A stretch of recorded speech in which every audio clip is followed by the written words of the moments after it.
Sana mnanga mekata na online juma ube no online. It's online here.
Oscar Tabares and it's me day a good year when 70 be chair. I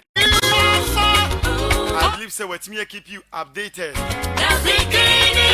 Trends in the world of sports. Yeah, that was near the and come on. Mr. Bedia half resource person.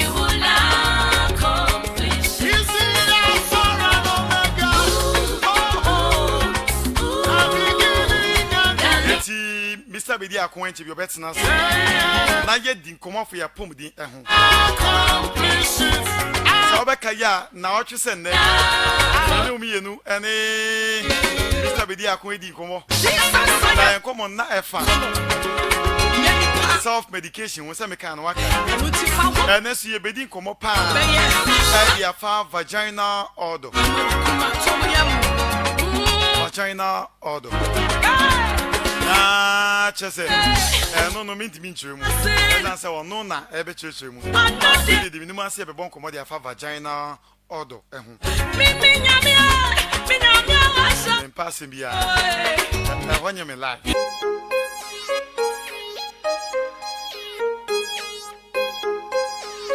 It is 0246 440033. Now with the message now, Ben Kuma Yebedi. Maybe a telephone is no website question. What's your experience on Virgin Money another page?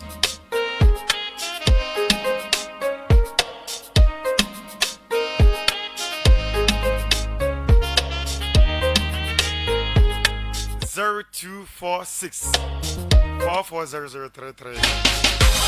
Listen, come on, I baby dino. Apomide home. Precisely, near bidding commodity of vagina order. Vagina order.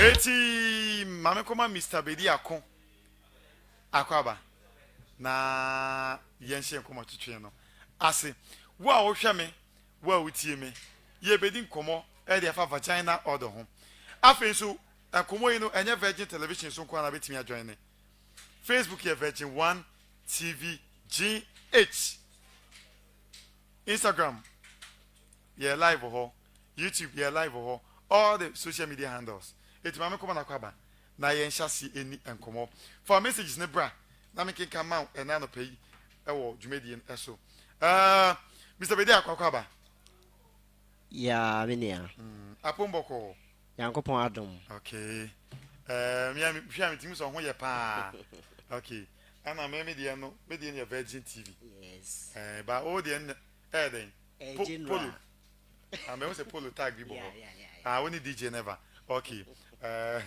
me dia me Virgin no me kono And then no, you begin come on, Eddie fa vagina odo, na vagina no, we fancy vagina credit yatida. Na odo na aba beka woni ti no amaye ntiase. Eti obi a ohwe virgin money no pay. Na oka vagina order. As it trend say.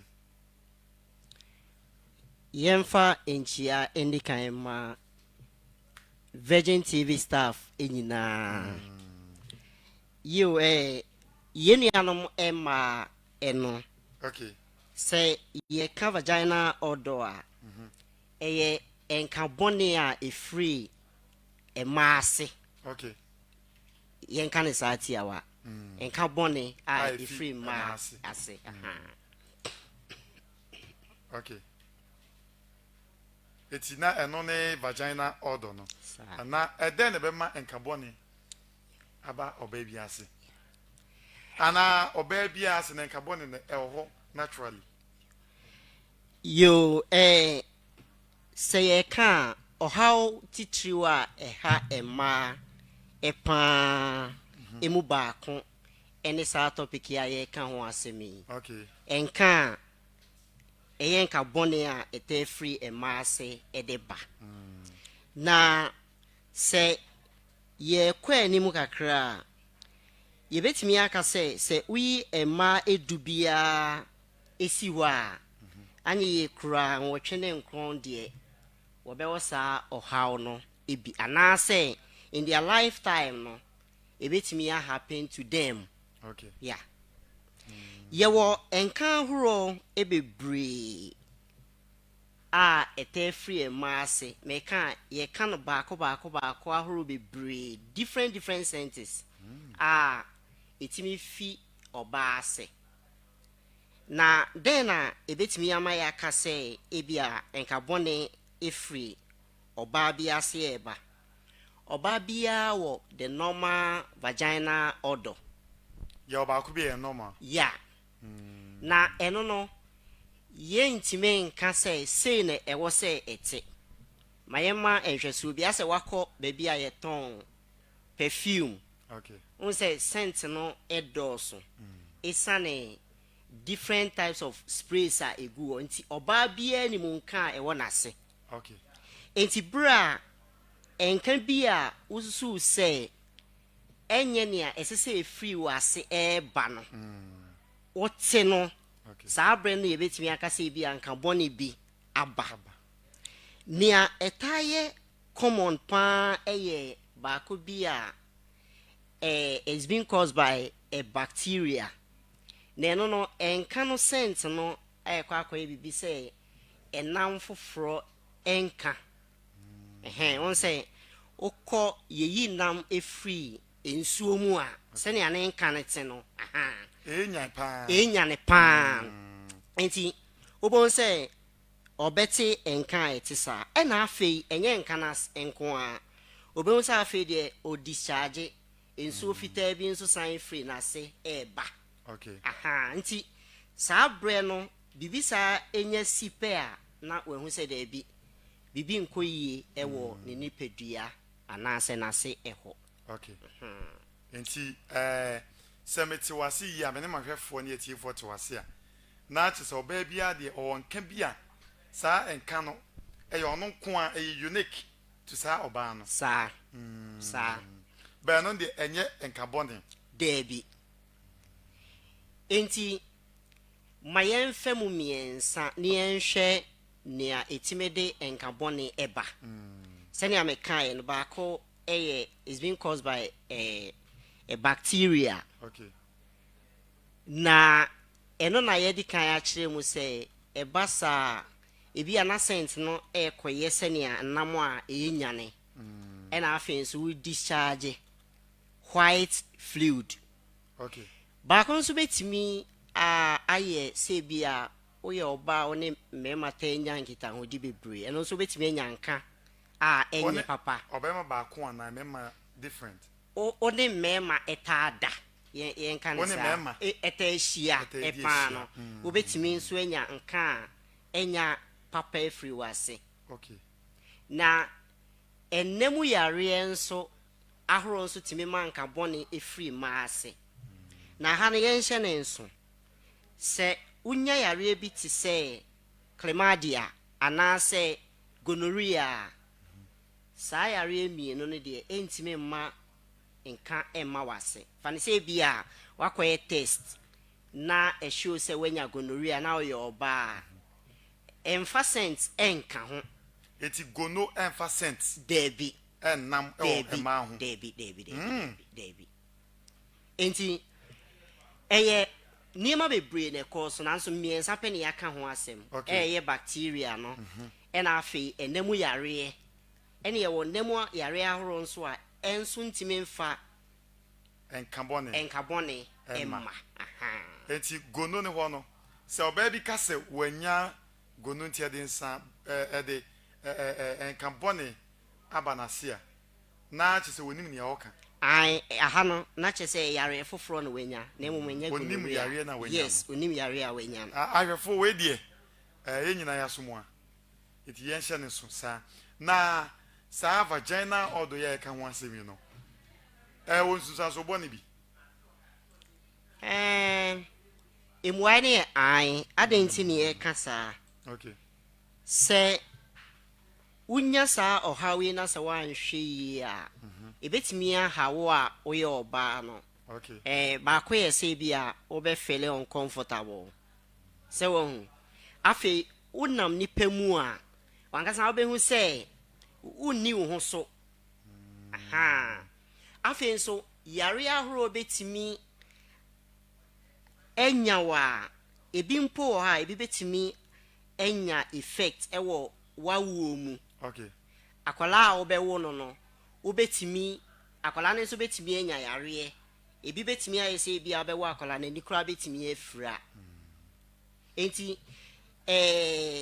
vagina odor aye ka ho asem no ni sunsuan so no se eche wanhwe no wendi ho dwuma a ebetimi e de how bebre abrewo a wo ye oba no na se ba se bia owo nso a ebetimi enya nsunsuan so bone nso ewo akola na obewo no eti aba ne se wo ye oba na hu se enka bi a efi ho ba no enye nka wonim na ede na se oye nia ewo se oye eno ne se mpempi no wo dwumadi a ye di wa ha no okay yen recommend any medication e mo bia na emumu no afutu a de be ma wa ne se kohu oyare safo ira se o doctor o hwew ana se sempo unni doctor unhu tibia bi se e wo ho a ne ampempi obetimi aya ne se obekọ hospital enti wokọ a won obehu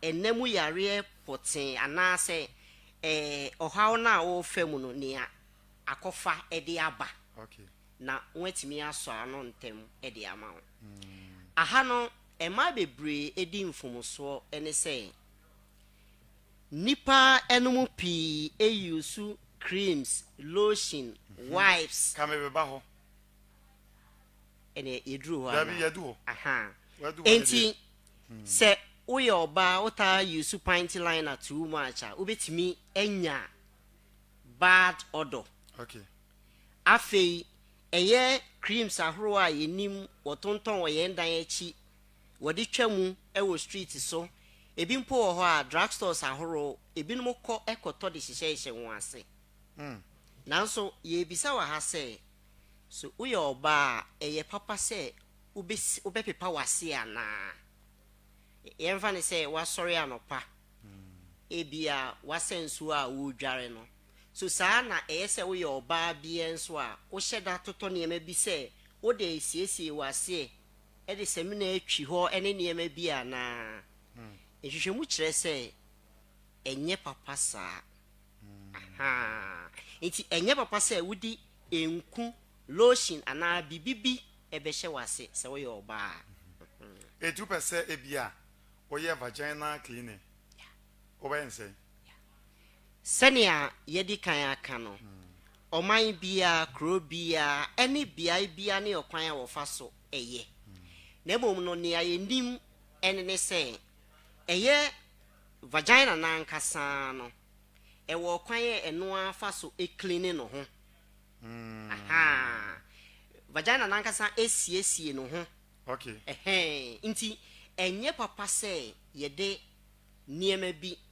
ebehye ho yebetena ensuo bi so ne yede niema bi agugu mu okay na ase yede siesie wo isa ne say bi anka boni bi afiri ho ana ye hu say ho nya akono na ye bibi eti saa no enye papa saa okay na yeguso ayeka say enye se wode niema ebehye ho ne ade enti wo ma eton se nnuro ni bia won boda rude bia no wo mo no so no epenfo agi atum se wo mo ton se nnuro no aha sei no nia yebetimi aka ne say we be see en topic a last week ye treat ye no say yes ana ye self medicate ye ho okay enti enye papa ebi ana ye nim say bia niema say ye de hyen ase ansunsuan so bone ne be free mu aba enti ani say ye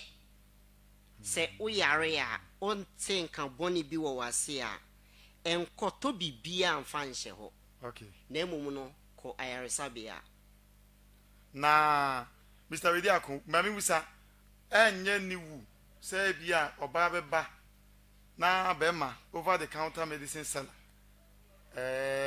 eja we dey ma se wonka timi pedro simple sa ne ye enna form aha ne ye enna form sa na so se ema bi wa akokoduro pa ema ebi wa akokoduro a wo free won pemu etime eba ebe kan hawo no se eba se ye tie sa na nea ye ne se esa ne se enye ye adwuma ene se ye bema oni kono eduro bi a obeyisu nti no ye refe nipa no ebi wa nya ye ton nro no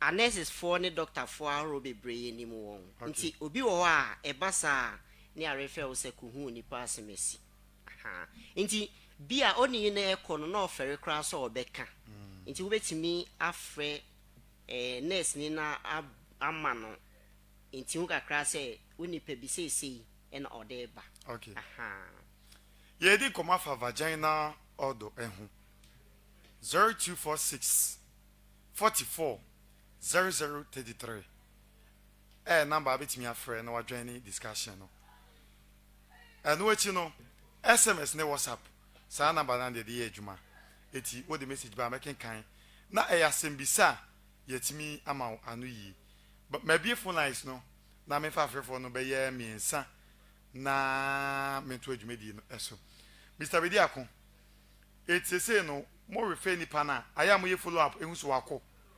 ana mujansa empempi esa ne say oma onipa ne ko hu o yaresafo ma wode emoama no oba beda wase okay enti follow up no onipa nankasa akra na eba bedas ebeda ase o mo de bo ano no sa pepepe na sa vagina odo no ewo ensisaso na ebi ewo enemu ana se bia obi ne yera ware na ne yera no vagina odo ema enemu ensem enkoyi ana ewo ensisaso bi sa kakra ebetimi aka ewo ha eno ne say mama nko na me ne ofrefo we ni komansa good morning first na aka se free but your friend me free that make us free central region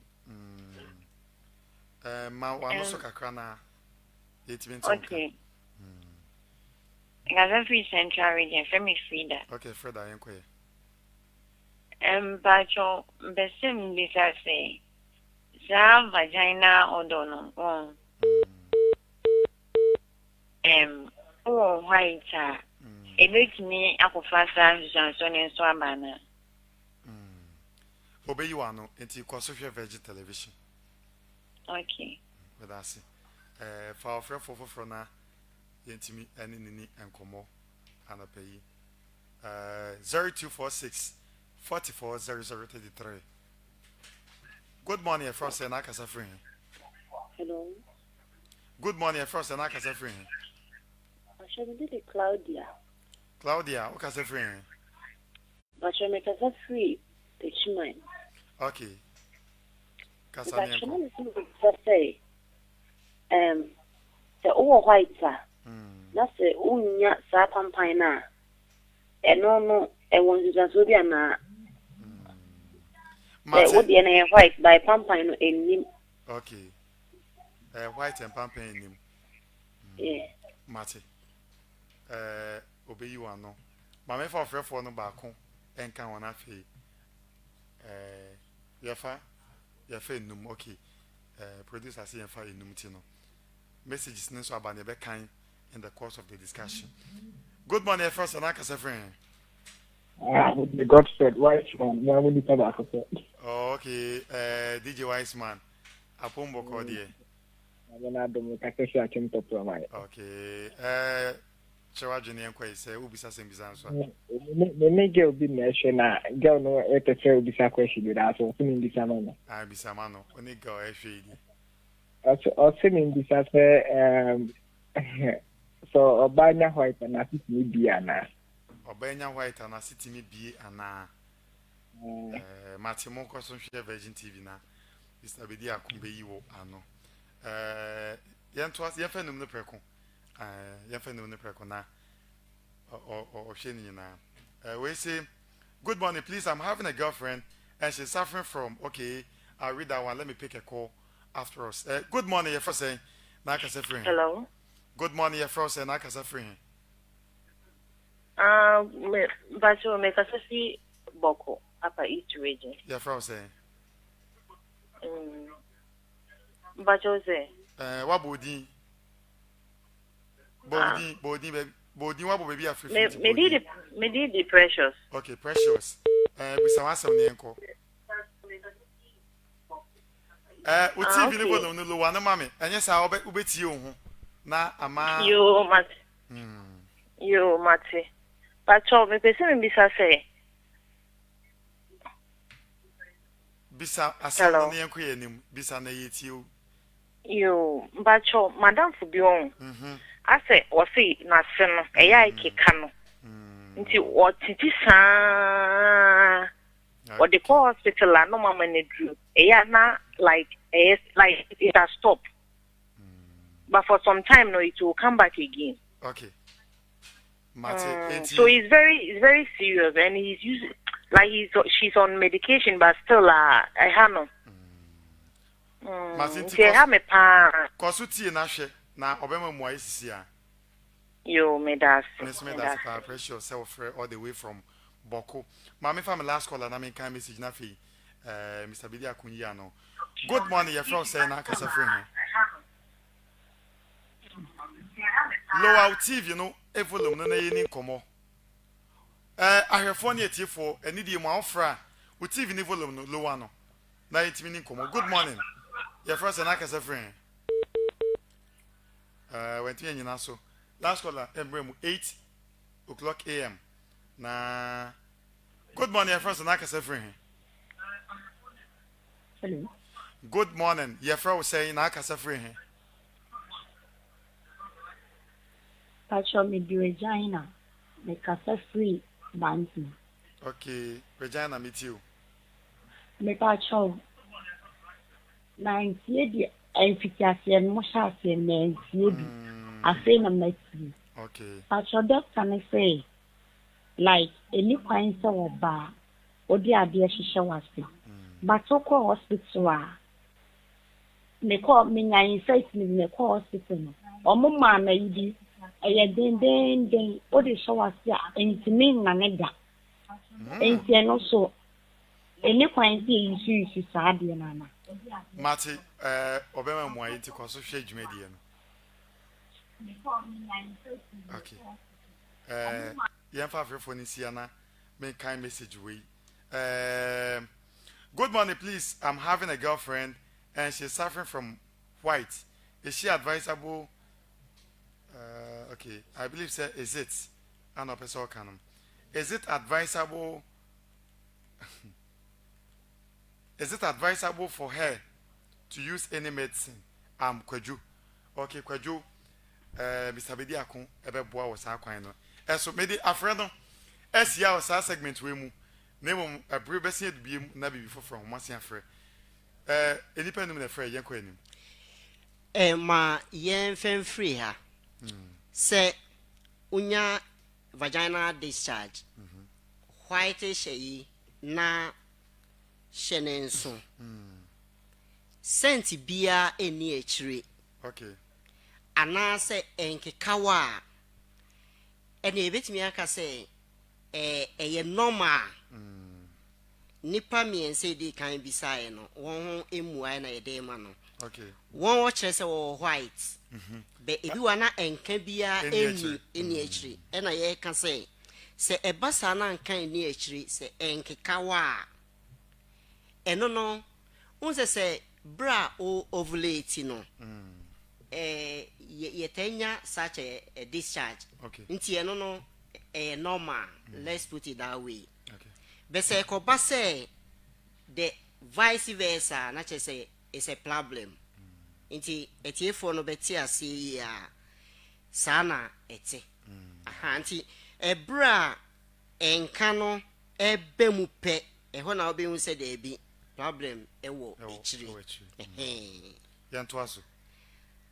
Afei ma yensan na yensan aka say enye papa se de aduro bia be hyen ase. Se wo de aduro anase wakọ hospital na ya kire wo say you so adrowing wo you so na wo hu insunsuan so papa bia papa say obesan akọ back. Okay. Edu bring bi kura na good nso say obe try different hospitals. Say wo hu aha enti mpempi no nia oma wadro no ma onhu say edro na wono ye no nsunsuan so say na wenya wenhu ene good bia ewo ho. Okay. Bese utena se na se wankasa wo apply your knowledge bibi dia na che say o complicate issues. Aha. No bi busa se unya white etimi mu ase bi. Aha no no. Sa asem no meba be bua our next discussion. Yeah. Say obia si bria factors be bree. Anti ebetimi aba say bia na enye white no. Ebi kura ho a na waso emema be bree ahwe. Obi kura ho a ye breaki no bia osua ena opani bi say won say ne ete. Now, next discussion is very educative. Yeah. Now, I interesting so. Sir, inti our next break Kenya bem nidia. Yeah. Not just say. Inti niema ema oba si bie no eye bebre. Okay. Okay. That's great. Inti Mr. Bedi akwebede was about before say obekono o final words. Yeah. Yeni anu ma no nia yenyina yesua free mo nchen. Na afenso ye de kyerɛkyerɛ mu ɛna no pay ne sɛ yɛnhyɛ ne nso ɛnse sɛ yɛ mu bia ɛde aduro bi ɛbɛ hyɛ yɛn ase. Okay. Sɛ yɛhu sɛ nka ɛwɔ yɛn ase no ɛyɛ ne color ana sɛ sɛnea sɛnt ne tena sesa mpakyɛw ɛni ho agorɔ. Okay. Tumrika na kɔ hospital bia kɔ wone o nurse na o doctor enkasa na obehu se wutimi ye ne aye kan ya bra obe free hospital wa obebe fie no obehu se o how na o de call ye no watimi asua bibi foforo kra obetimi de abɔ o bra asande asiesie wase aka ho. Okay. Aha afin so yen avoid eye nylon pints a ye hyehyɛ eno nso timi de o how be brain Niema eye fitting and tight. Okay. O shade eye tight at the same time so no sign na mo wia so. Obi okra na up and down no she black. E ma no. Nti se ye we no mu nyina ebe ma ya avoid yare ahoro bebre a ebetime din sunsun so bone abrayen. Okay. Ye bedo wase. Na nyame ya adom every ye bese hia na ya to akomo se ne ye wo kan se your next discussion no and I say your next talk no obi asem bisa ne bi ya no ma no no bi ji se de besia na essential bi ma na etia ne sa kwan so nyankopon show enti e prepare besensia na chese aha ne ne Mr. Bedi Akon e de enenso enkomo no ebesi na ede yesuade pa Itina mele mamili ranka Abedim Pass Come kufike nata Yeah Ya hustle na pa Onye ya be kwini bi Ahade yanda Imbiri ni ha mabibini eti ya wie ni sa no me to aso na enne no bedi ka ka se enkomo ho pa enkomo ho pa na ko na fe no ye entertainment news entertainment talk ne so aba akwan na say am person mesa yes say omanfo so the first man me yard into mejai me yard is mejai but e bin so say o de me nyane sa eti e be ko ne akwa akodi nkomo entertainment talk of Virgin Morning so dem be ba na o de no so abo akwan mu stay tuned aha ne ya park program no kama in fact ya shada ne ya shene se ne wanka so ni be je ho eti no bomode se obedi echi I say no do bebone dey. I'll give you nothing but the best.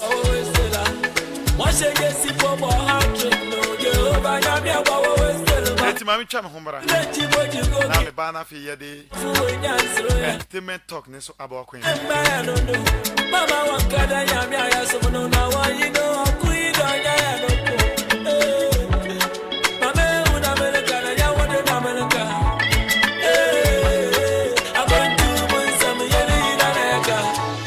Asisi kwa shemu wakikademi ni bina benke ono weji muda on the phone so the phone paka soja fona wale guide do sisi kwa shemu wakikademi ni bina benke ono weji muda on the phone so the phone paka soja fona wale guide do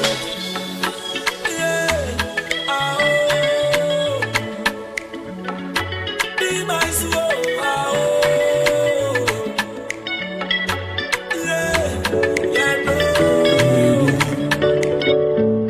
Itina mele mamili ranka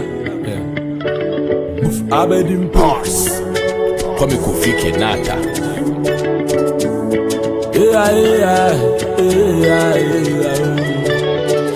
Ya hustle na pa Onye ya be kwini bi Ahade yanda Imbiri ni ha mabibini Fisensa Monye jumanu ondidi Intina mele mamili ranka medidi Danso me kope baby dino anone me da denanam Amanya me uninya da ki akontu sam asisi kwa shemu ku wakikademi ndi bina menke ono wejimu da on the phone so the phone paka soja fona wale guide do sisi kwa shemu ku wakikademi ndi bina menke ono wejimu da on the phone so the phone paka soja fona wale guide do Shadi mame una meleka na nyawode na meleka Akontu mo insami yeli na yaka Iti bede basa mini na mo nyame na Oyan senchilame Osula mini baby da Same yari pachi da nyame na Wasam yabe auje oba nyame akwa owestela Moshe gesi pomo hatred no Jehova nyame akwa owestela ma Motivate boji goke Mama atafu wenya nsroya Mama na yesro nembaya nono Mama wa Intina mele eti yeti sim na fe no enne na nkasa business of the day no me no nhyase ene me de kan ka cho se adwuma no ekwan ne wa abato komisa EBA nominations say ye ka nominations a ye bi nkratem ato se Ghana ni bia wajini hu di se waye krado na o amanyuku bi amanyuku no ayi ni se onyi no manemu empre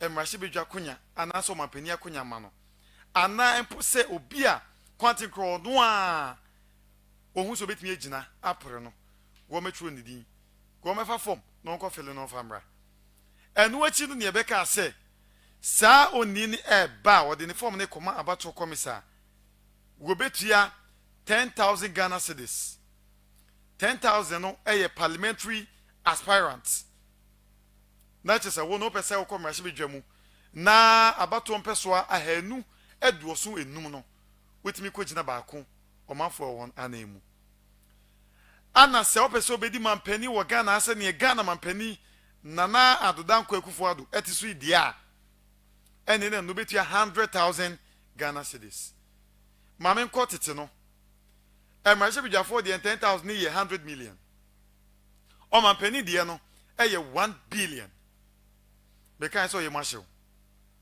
na so Ghana fo maako edu so ana ye o magye so betua 1 billion no de akofa fom Ghana fo bi say na se wunim se wunni na akofa da bi ye nto aban hu de obedi emerahye bedwafo so akrofo kofa pa ana edu se ye mfa nko o de kono na se o de komomo a edu sika kan we ne friend filing enti edu so ne de obia ko file meka wona ejina pre mampani agya no edu so no obia ko file emerahye bedwafo ne so ko pa bi kom de brass band popo ne ebo man di ekire obi so ko akode nipa ba miensa nom de akọ obia ne ni philosophy ene se ne oje ensemudi na ekoba ne se wie na bato komisa tena ase ana o se ma me hwe mu nkrata mu na eho no ekuo na oti mienu ye wo IT4 eho ana o mo so be ho ebehwe nkrata enum no IT4 no ehwe mu wie na o mo se oh eba na IT side ne de ya bibia e kama na afi wo mo so a ehwe signature ne ade wo manfo e sign no endorsement ni so wan hwe ho asem wo wie no na o se da bi edu so no emu beye enum de da ensensem bi nti enya de a ye betimi qualify. This is one of the most critical activities.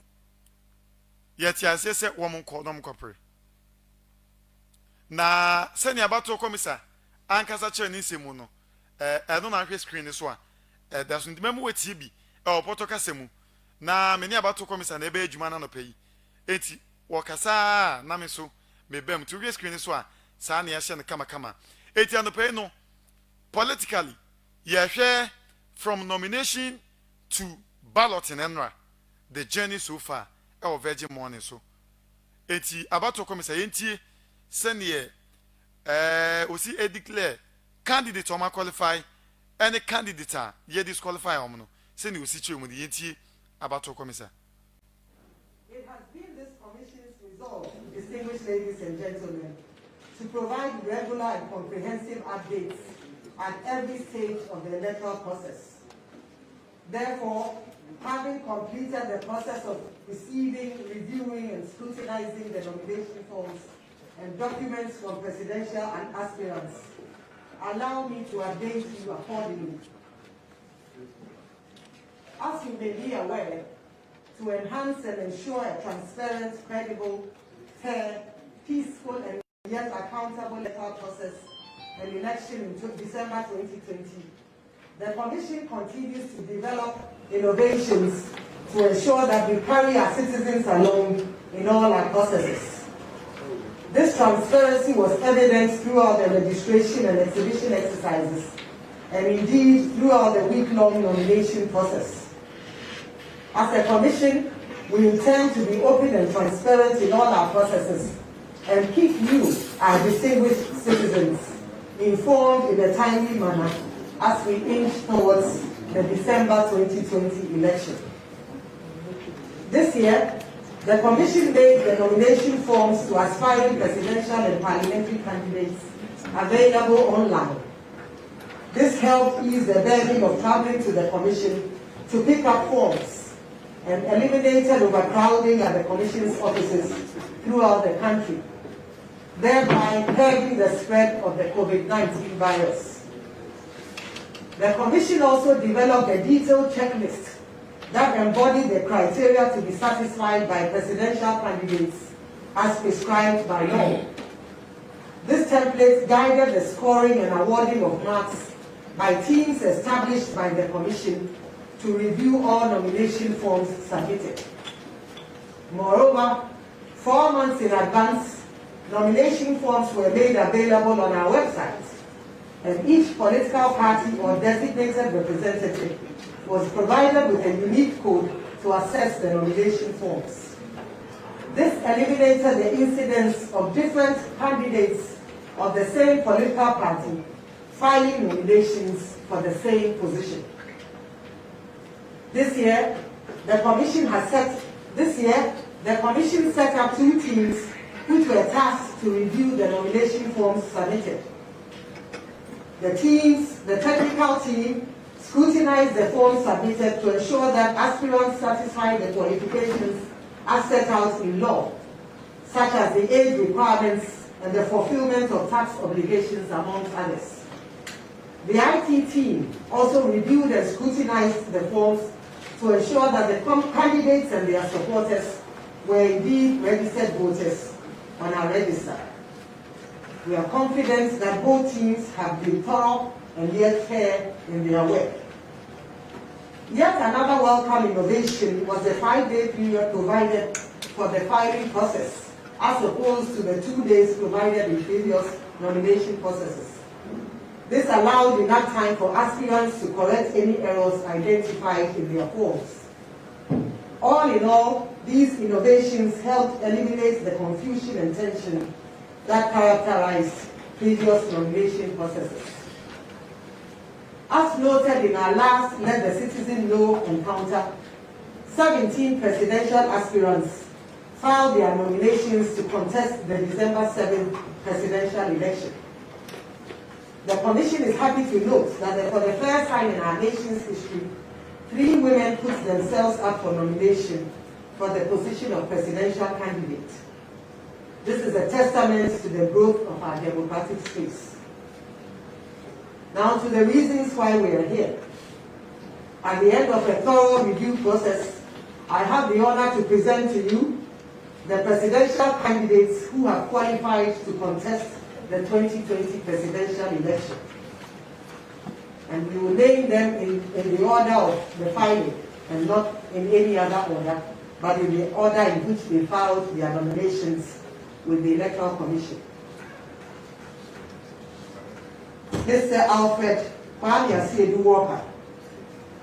The IT team found that there were no issues with the voter ID cards submitted where he was concerned and where his supporters were concerned.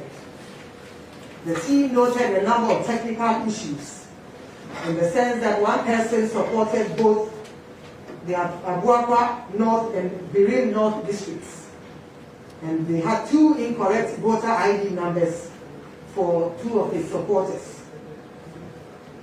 However, the technical issues were resolved within the nomination period.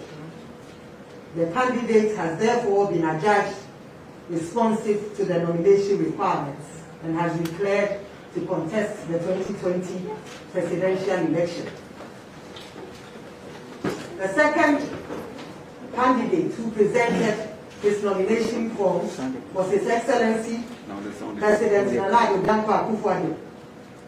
The IT team observed that there were no IT issues with his nomination forms.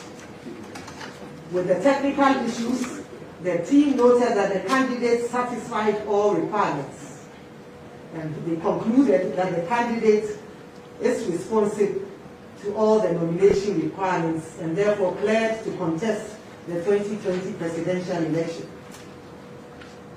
The third candidate to present his nomination forms was Mr. Christian Kwabena Andrews. There were no IT issues with his forms. However, it was noted that 2 supporters endorsed the form twice for the same districts. The technical issues were, however, resolved within the nomination period, and the teams concluded that the candidate was therefore responsive to the nomination requirements. Mr. Christian Andrews has been cleared to contest for the 2020 presidential election. The fourth candidate to present her nomination forms was Miss Bridget Ikosua Digwanigo. There were no issues with the ITs in the area of IT, and the candidate satisfied all requirements. The candidate has been adjudged responsive to the nomination requirements and cleared to contest the 2020 presidential election. The fifth person to contest to present their nomination papers was former President John Dramani Mahama. There were no IT issues discovered, and the candidate satisfied all requirements under the technical section. The candidate has therefore been adjudged responsive to nomination requirements and cleared to contest the 2020 presidential election. The sixth candidate to present nomination forms to the commission was Madame Ekuya Bonko. She had no IT issues. However, the team noted that there were a number of the ID cards were repeated, and she was informed about this. And this affected districts in Bokum, South.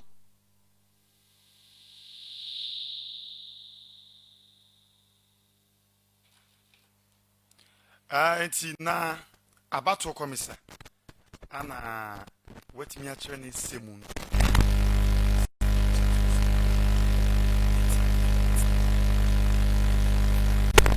obedu hɔ ba de ɛsɛ ɔhyɛ ne nso ne sɛ enipa dunson a etimi ɛkɔ file for nomination no emu maako edumienu ana commission no etimi gye omutum na sɛ ne na ɔka no NPP amanyuku no one candidate Nana Adodankwa Ekufuado wono no yegini tumu John Dramani Mahama of the NDC and so ade a wono so qualify Christian Kwabena Andrews wono ye Ghana Union Movement GUM wono so qualify Ivor Kwabena Green Street wono ye Convention People's Party one candidate wono so qualify Ekuya Donko Ghana Freedom Party one also were qualified and Henry Herbert Lamptey GCPP one also were qualified Hassan Ayarga All People's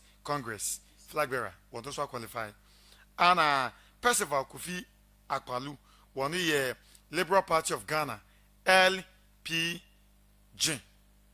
one candidate were qualified to screen this one from Ghana News Agency who say candidates no ana omo fefefe kama wonso wo hwe wo mo no afen so no David SB Ayin Denaba Apasari wono so qualify wono ye PNC ana Bridget Akosua Jogonuku wono ye Progressive People's Party one some candidates ana Nana Kunedu Ajiman Rollins NDP candidate to qualify last person independent candidate your friend Alfred Kwame Esiedu Walker one also qualify. But she needs to say for the first time a mami insa Etu Franka Amamanyukubi. A mami insani and Nana Kunedu Ajiman Rollins of the NDP. Anna Bridget Akosua Jogonuku of the PPP. Ene Ekuya Donko of Ghana Freedom Party. One way mami insa omu tu Franka Ankasa. Ede Amamanyukubi in the coming election. Ana Fensono, Osha, independent candidates near Baku. Another interesting fact in Sune say, for the first time, El Ghanaian democracy since 92, Yenyan number, a one in Pa, 12. It's not a no, a nomination, and some. Now, all my disqualified from sending about to come, Echumono. Will be a while.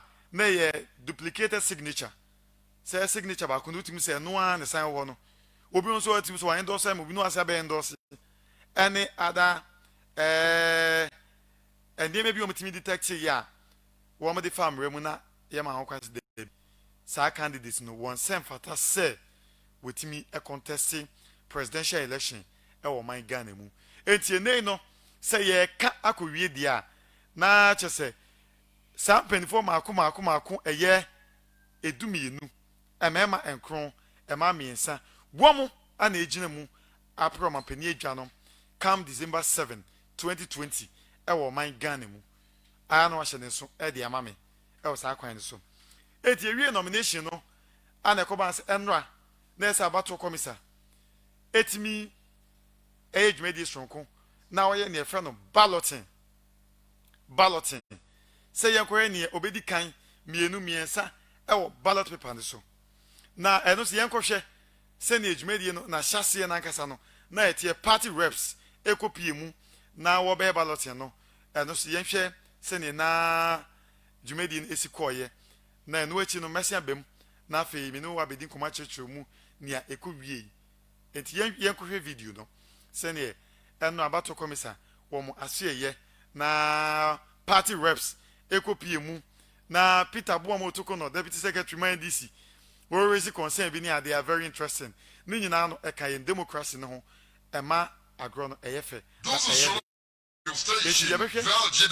no shortly na fi yehwia na macho senior ballot na ekowie na me wia na ya behwe interpretations a parties ne ede ma ba bi o mo candidate ekodai ebi ma spiritual meaning ebi so ma political meaning ebi ma economic meaning ni nyina na ye ba behwe na metimi abonchemu na fe no bonso wanya bi aka ballot no na 2 stages. First stage no reps ne kopiki o de yenhwe se ne ballot ne koye na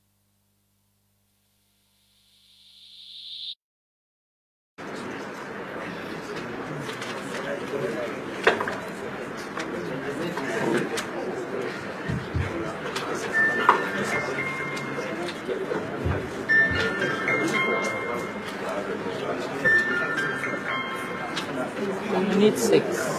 We need 6 up to 6. Which one is the second one?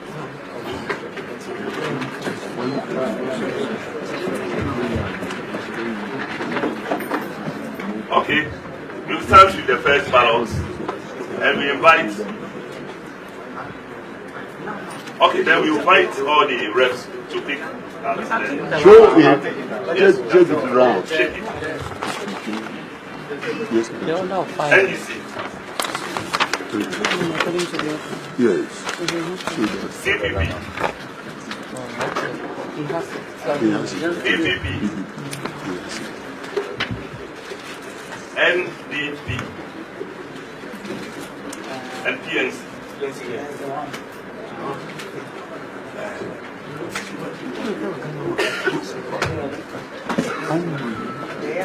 Yes, can we go ahead? NPP. We want to know your number. 6.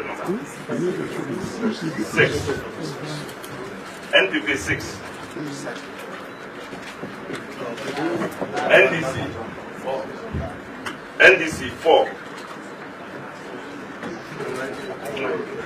So be right. CPP. CPP 2. PPP.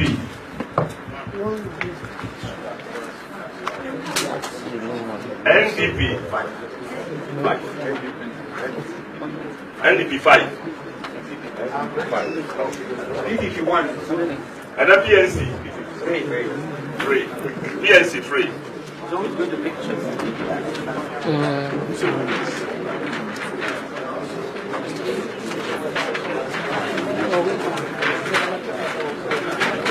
Please, we are getting ready for the second round.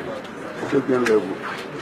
And for the second round, PPP will pick first, followed by CPP. The third will be PNC,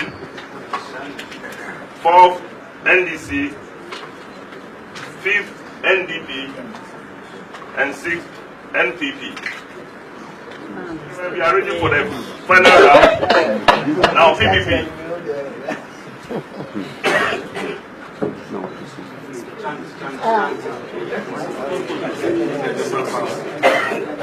CPP.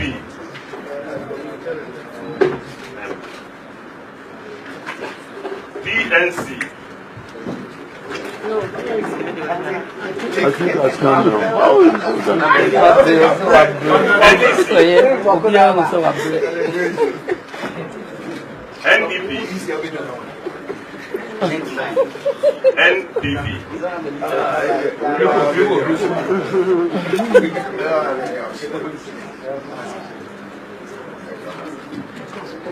PPP 4.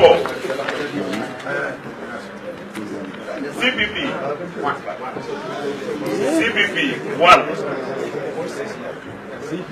1. PNC 6. PNC 6. NDC. Still 3. What a coincidence. NDC 3. NDP. The parliamentary 2. NDP 2.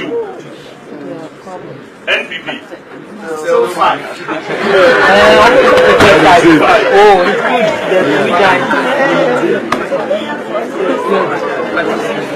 So anyone would some of them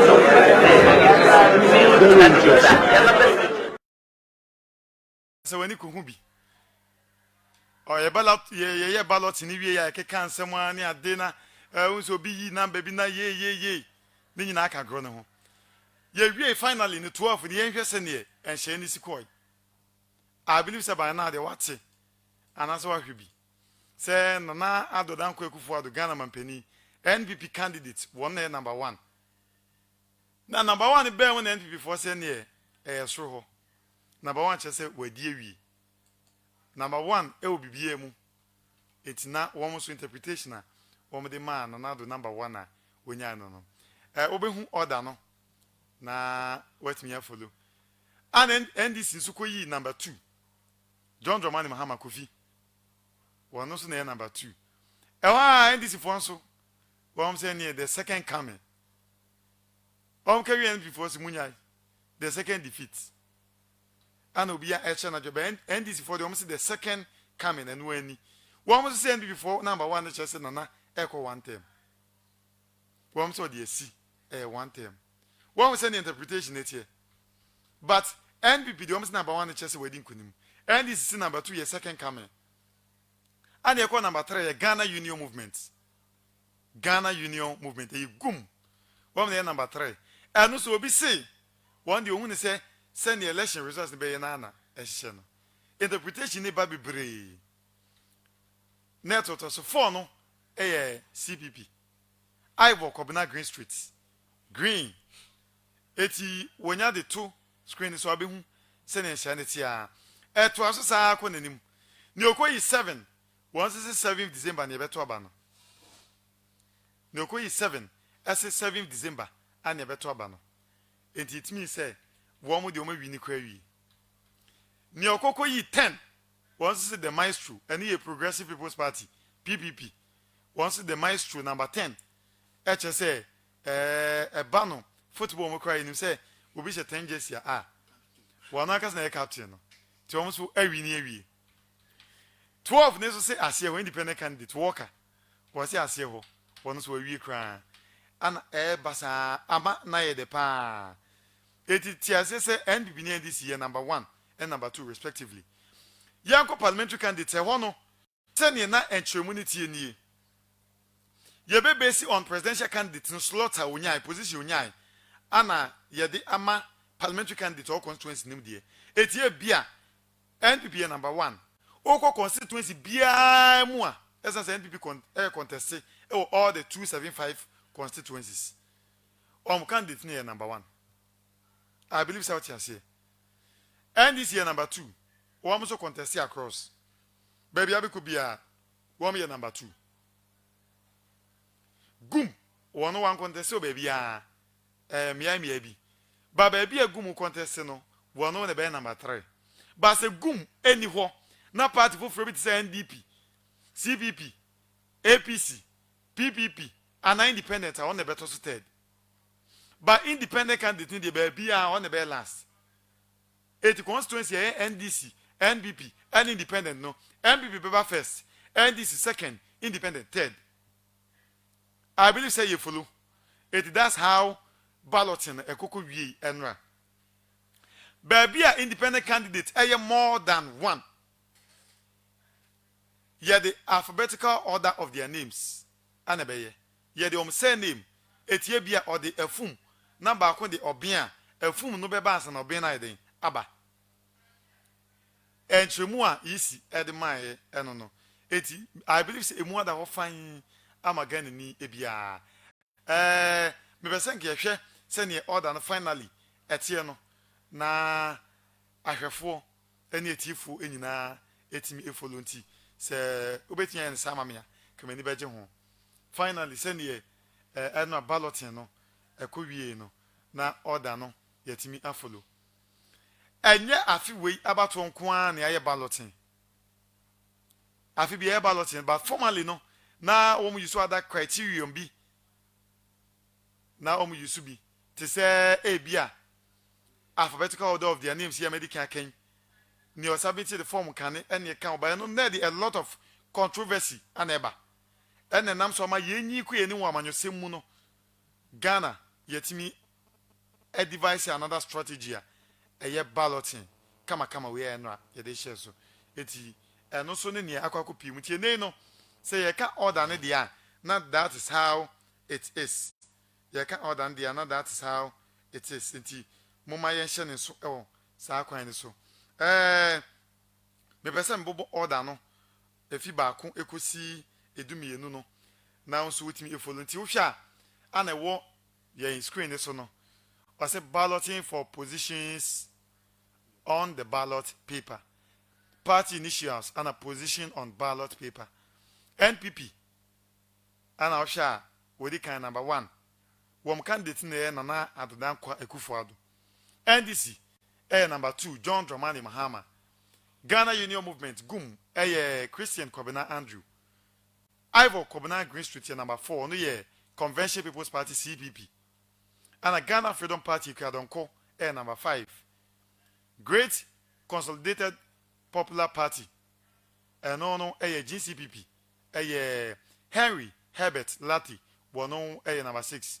APC Hassan Ayariga All People's Congress one number 7. And a Liberal Party of Ghana number 8. Percival Kofi Akpalu. PNC People's National Convention one number 9. David Apasera and a PPP Bridget Akusia Jogonuku Progressive People's Party NDP National Democratic Party Mame Rollins Konedu Ajimai Nana Wano and 11 12 no Sid Walker one independent candidates baby ekosi ye no baby ekosi ye no but the creator don't as I said for the first time yetimi accepting the nomination form were contesting as a presidential candidate. I say no ebia it may sound funny to you but wetimi aye bibia mani agipa oya ma me na prof sem no enhye dan koyi enom ka so nko peki ballot ne kra no o hwa na wo mse fa yense ne first wo ye na no mo ka twi eno che o se Ghana ha no wo pre eko ani mo abedi yi ene kra don ko presidential candidates ope o ka 12 ne ho they were 17. 5 were rejected. She was part of the finalists. She has qualified to the final stage. What are you telling? Etienne and so sa kwan so mami kodin komo so far what has been your impression? Balloting e ko say ma say na so hu number na ya place to candidates na you disqualify your candidates. Who is saying from the beginning with the nomination and am there ba be balloting ye beto aso every for Virgin Television Virgin Morning so mami ko na me afefo kodin komo na wo so odwin chere ne yenje e odwumadi so OPK the figures was say okay OPK goes so visionary and competent Nanado and NPP are on number 1 on the ballot and it means Estroho and Nyami Eja, so the battle is still the loss and he has performed far better than super incompetent messageless and clueless Mahama with 3 SHS, 1 district, 1 factory, 1 village, 1 dam, etc., which NDC couldn't do in 8 years. So 4 more years for Nana to do more. Regards to Honorable Martin J. Mensah Kosa, incoming NPP MP for Techiman South. Honorable Evans, Bobby MP for Sunafo North, and Nana Kwekumenu, Goso, Sana Hene, Opiki, Emeseja, Wadi Ebaye, and no. Mamenko, Sami Boachia, Samakesi, was it God has been so good. The position on the ballot paper will surely remain same. And we, the good people of Ghana, have seen and testified the good work of President Akufo-Addo within his first term and in office. Free SHS is working, NAPCO is working, teachers and nurse training allowance is working. One district to one factory, one ambulance is reality. Planting for food and jobs is working. Doomsday is over. One good term deserves another term. Good morning, first and everything. Good morning, Pakwesi. Yeah. Mr. Bonzini. Serious. Yeah, Mammy Chia, they were here for you now. And ballot, you know, about so. Now, NDC ni echo uni ballot, you know. Now, no more to me say, when you are soon, Sam Brew. Sam Bear Juma, you are soon, Sam Brew. Sam Bear Juma. Okoye and Okoye number 2. Now, there is power in the number 2. Every when Yankupon asked them so. Ebe pim ejuma ayedi. Okay. Share. Me see yawo Islamic religion wa Ghana ha. Yawo Christianity. Okay. Onyankopon bo otu na asase no. Onim say nwe peye. Secondly, do ye ni say Osma the prophet and mobile. Nti Osma prophet Muhammad. Enini M no and Osma Jesus Christ. Enini J no. Nti JM. It's standing for Jesus Christ. Eni Muhammad. Mate. Anything and Yamasem no, Edimu Pepe. And then brain is 20 years, Bessia. Number 2, he said, Osha Bible, Oko Pentecost meaning. Your Old Testament and your New Testament. The book of Bible is made up of 2 testaments. Like the power of 2, no. John Zaman Mama, we need time Abba, or say a Bible, a confirmation. And until the American say, Odia to me say, Nanado on that number 1, so we need let you Ghana had that. Mate. 2008, order number 1 or real. 2012, order number 1 or real. What you say? And no, John Dramani Mahama, the second coming. Any honorable or any there is to the thing. Number 2. All right. And one therefore. Mate, that's a pa. All right. Honorable ones been that sounds with me joining discussion on the pay. But what did I Fred also able Ramona Yini and Komo. And for the journey from nominations to balloting, baby, Aquacusi, no such a waging, home. First boy, if you are there, was say, good morning. I just want you to know the implications of the number 2. The Bible has 2 testaments to make it complete. That's old and new. There are 2 prophets in the 2 major religions we have in Ghana, which are Christianity and Islam. These prophets are Jesus and Muhammad, JM. God first created the world and secondly sent these 2 prophets to come and save his children. The second coming of JM and Derek is manifested in their second position on their ballot paper. Fresh boy, the no. Good morning, first and hello. Good morning, Mr. Fikwao, Eastern Region. Your first saying. A friend is Simon. Simon, young queen. Nyami Oka, Nyami Osha, bringing in your home much. And a pie to my team on your show. On Oji. Yan Yako Costa say, JDM one echo, 2 show, 2 dalek. Okay. And one echo, as he said, or no, actually, Nick Bammy, no, to my power baby. So you're here, they can't now. What would you or what we are host? No, so Johnny, I would not morning. I will call no banner. Well, but you want that, say, John Mahamano. Obedi so afie nan no waye juma wo betimi di wusan kire se juma yin ni waye ni o watimi ye won ye akakakra wo betimi di ho dance but wo na wo say because na na do 153 no wa him kra won timi nkire wa wo ti host no timi nkire so me obeka say wa say free education nanko no bi say omo hifa pa no mo ye juma wo plenty of food no hifa no mo efo be su no wo Yami that's the person also joining Virgin Morning. You made in walk on Jada Copim Fiada. And a panel no Sia Copim said non cron ebebo near sorry Jumedino. So We say 4 more for Nana from Santino's haircut in Achimesun. Keep the fire burning. Santino Mechiapa and Sunfu Nina say, more support in Amusha Virgin Television. Good morning, your first and I can say free. Good morning. Your first and I can say free. Nekazafiri North. North Pulmoko. Yo. Vote no John Mama Bewine. MPP Obelusi vote no. Yo. John Mama Bewine MPP Belusi vote no. Matime that's pa. Okay, that's great. Also bet me a friend what joining now I contribute on the show Virgin Morning on Virgin Television. Facebook Virgin 1 TV GH. Or for no lower TV setting a volume no. Good morning, your first saying I can say friend. Pacho Kasafri body. Okay. Bogo so your first saying. Yes, sir, you did damage in Yamene. Yamene Hene. Pacho Katram the 7 can say. If you want to say about 2 time.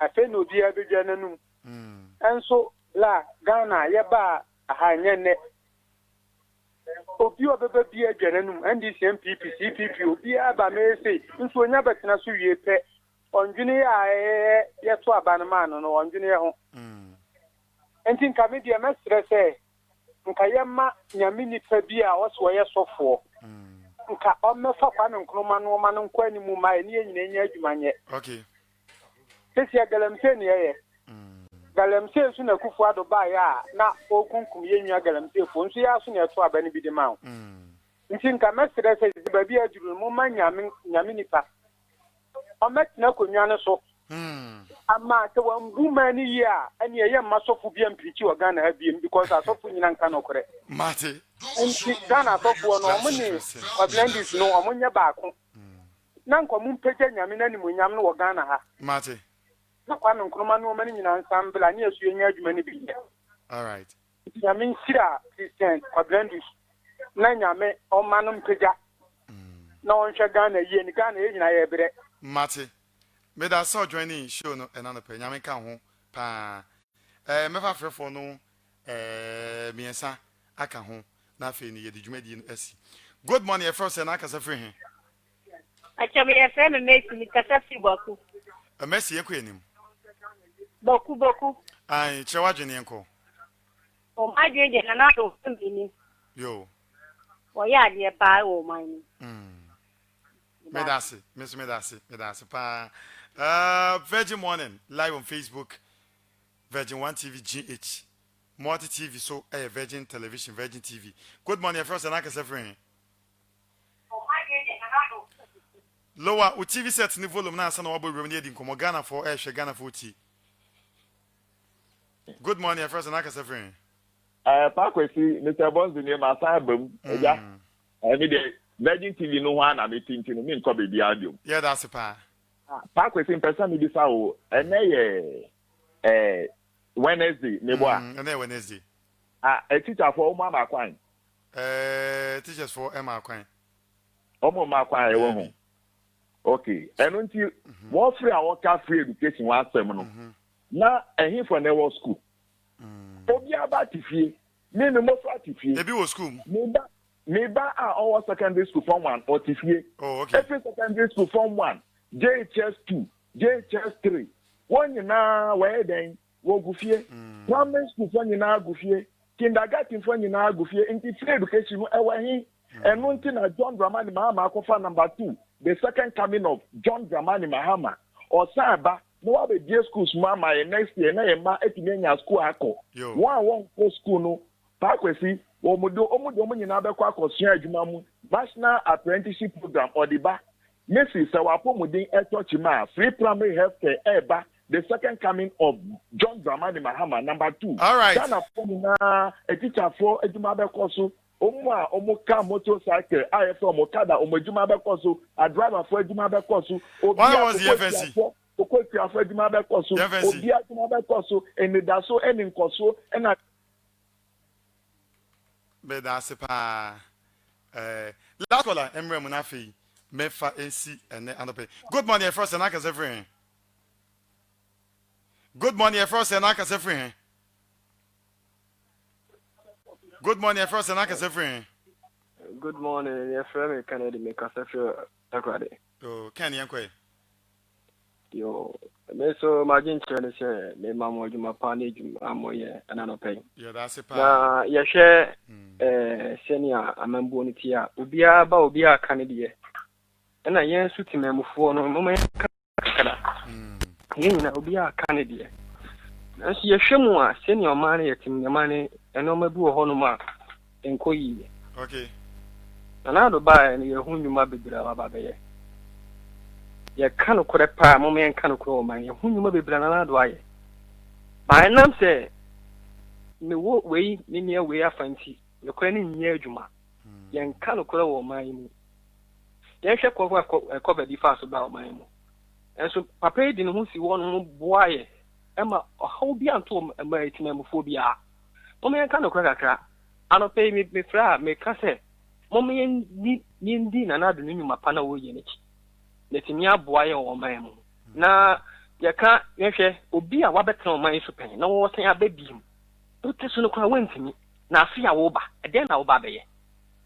Eden pa na wo ba dwen be pa na butan be pa na tekira afi de wo fi se ba kwatena asem ma dwene ho. Na me sa ba be ye ni yie dabi mo men kan ko me da ma se me dwuma pa. Can me that's pass off all the way from Takoradi now join the show. Last caller producer me for last caller na fi. Yem fancy na no page. Jumedi no betimi abeso 0246 440033. Number no nya frepe ye no be kon cool marketing deals. Na wetimi abeso yen ase. Good morning first and I can say free. Me pacho kakra metumi aka ne say. Ya first and I can say free. Me di kan ba mo ma nyame nipa me di akonya ne so nya sa mo aso mo ba birebi. Me sire mo pa. Kana ye hunu so mo ma MPP na ndisi ni nyina nko ba bi na nyame nipa oba no wantimi ambu man na. Nyame nipa de wan. Christian Kwabnandi. Oma kan de omo nyame nkrofo ho. Dabi asofo de so doso. Omo doso ba ni waji na nim so oba president no. Okay. Momo anu momo metena so na ye nhwe so no so antimi ambu man na. Na ye hu ze sa na nyame nipa bi ani Ghana ha. Yo, Matime that's all right, thank you very much Dabi for your submission. That's great. Virgin Morning, Age Media on Virgin Television, Virgin 1 TGH, Virgin FM Online, platforms when you have it me adrenaline. Good morning, your first and I can say good morning. Midi Kwame. Okay, sir. Kwa utafo yanko yenim. Anope nyame oka ho na me mu station na me hwe anope bia me hwe wajuma we ubejuma na me hra ye we mu se ye no kwale no se yende ne de wo Ghana mani nyina mo no bia ho se Ghana enkoso na yepe so ye uso ya no pa ubekọ wajuma ba sunjue mu no ha obi ankoto wo hwe ne ekokoso adichi bia ne mo ekokoso wo Ghana adichi mu ne ekokoso e kire se o wo si wa feli Ghana mai wa feli timafo wa ni ye ho se bibi ba wo ne busia mu ana ne krofo so de wo meka na so ni ma kokoso o timafo mu de enu de enfa ne ho ni ye di kwa no pe wa wuti wo so betinya kan ko se ni ye di na wo de betinya ka se timafo mu ho eto wuti wo ho eto wa beto ni se so ko de na se de wo ka se wo ko wajuma na oba na wunya wasuji na wo ma na yiri nya wasuji a enu ni se wo ho to wasuji na se wo be ko na opie ko na oba na wo titie mu wo ya o mu se a be bia me ko me tini akwa na enu kire se ho to ni kru no enti wo ma ye sise mu ne no ma tu no ye mfa no mra back no be ye Ghana so ni mo fa wo de atu ho oba be tie sa wie was school dan wa ma ejuma okadafo for the free help. Thank you very much. Na wato Yamishra wonso ye de afrefo no ebesia na adwumadi ni nyina ye de asi ewo ase mame na SI ase obo adwuma pa ana afin so camera ne so deka okay the council me the was pa ana afin so DJ Never on the body in the charity afei team ni nyina ase the PC enkoma mo ana general manager Danny B ane managing director Orlando mu nyina mo boa pa madwumadi eye sonko nyame ya adom a wɔkyena so yɛbɛsan abɔ wakwan mu ne abɛdwendwen ɔman Ghana ho aka na kakra bi ne yɛkɔ akwakoto aba bɔmɔde pa sɛ obetumi very decisive na wakɔkɔ di obi a obetumi aboa na yɛsan bɛtena se biem after January 7 2021 a complain na say amabiem eti tobo manifesto ni tie bi ye analysis ofie wan kasa ye conclusion na koto aba kama fasumdue eye adwuma na Nyankopɔn enhwa wo me sorry so no na me ka wo se suku mofra na ofie ebi wo suku mu omo ofie no bomoden se dwumadi ahodo ekoso wo TV so e fa desua ho no obema mo de omo ahye mu na suku bebie no ankofa ha obia afamrom next academic year ya from me pa kwesi dimanche bidina na wo screen so no Facebook, Instagram, YouTube, Twitter baby pa kwesi dimanche wolen ke apa na yetimi edi enkomomo Onyankopɔn twedi ampon won ka ho wo mo ho ban na wo ye onyame ene da bia kwesi e besan ehie biem bye bye. Oh Lord, I'm here to praise you. OPP ONG on the beat. Michelle Ministry.